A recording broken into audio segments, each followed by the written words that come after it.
The European Parliament has declared the slaughter of Christians and other religious minorities by ISIS a genocide. In an historic move, the Parliament passed a resolution calling the atrocities by the Islamic terror group crimes against humanity. George Thomas has that story. Members of the European Parliament say that what the Islamic terror group ISIS is doing to Christians and other religious minorities in Syria and Iraq amounts to war crimes and genocide. It's very important to call it genocide. It's important because it's the truth. Nina Shea is with Freedom House. Her group has been documenting ISIS atrocities. In the ISIS-controlled territory, there is no evidence right now of any Christian life.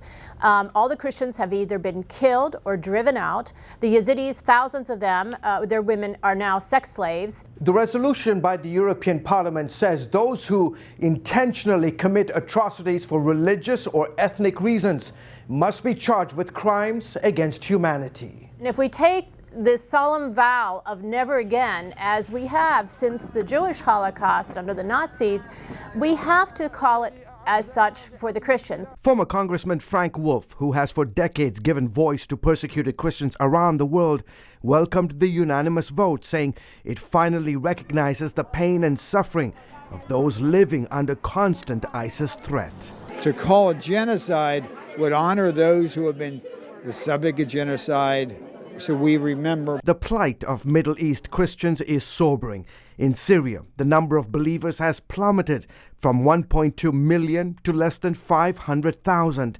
In neighboring Iraq, roughly two-thirds of that country's 1.5 million Christians have either been killed or forced to flee by ISIS.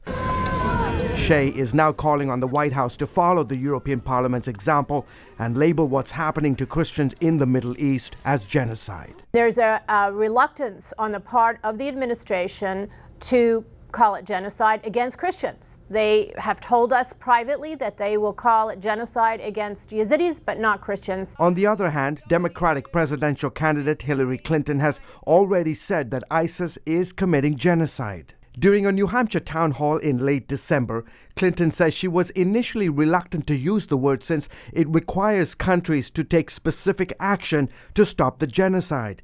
Now, she's convinced otherwise. I am sure now we have enough evidence. What is happening is genocide, deliberately aimed at destroying not only the lives, but wiping out the existence of Christians and other religious minorities in the Middle East in territory controlled by ISIS. The European Parliament resolution calls on the International Criminal Court to begin investigating violations by ISIS against Christians, Yazidis, and other religious minorities.